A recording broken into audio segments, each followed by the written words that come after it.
Let's just go over them just briefly. The first is that there is a time element mentioned in this passage of Scripture in Matthew chapter 24, verse 34.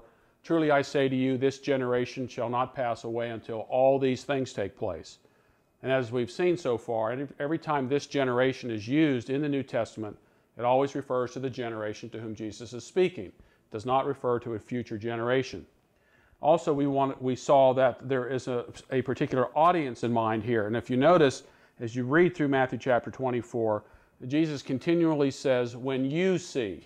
That is, he takes the second person plural and he uses that to say that this is something that's going to take place to the people to whom he's speaking. And since Jesus gives this prophecy around AD 30 and the destruction of Jerusalem takes place in AD 70, it's a 40-year period. And the history of the church pretty well indicates that there were a number of disciples of Jesus who were still alive. We know that John was still alive, although many of the apostles had in fact died before this particular time. But Jesus has a larger group of disciples in front of him. He has a number of particular apostles with him, but a larger group of disciples. And so what Jesus is outlining here are events leading up to and including the destruction of Jerusalem in AD 70.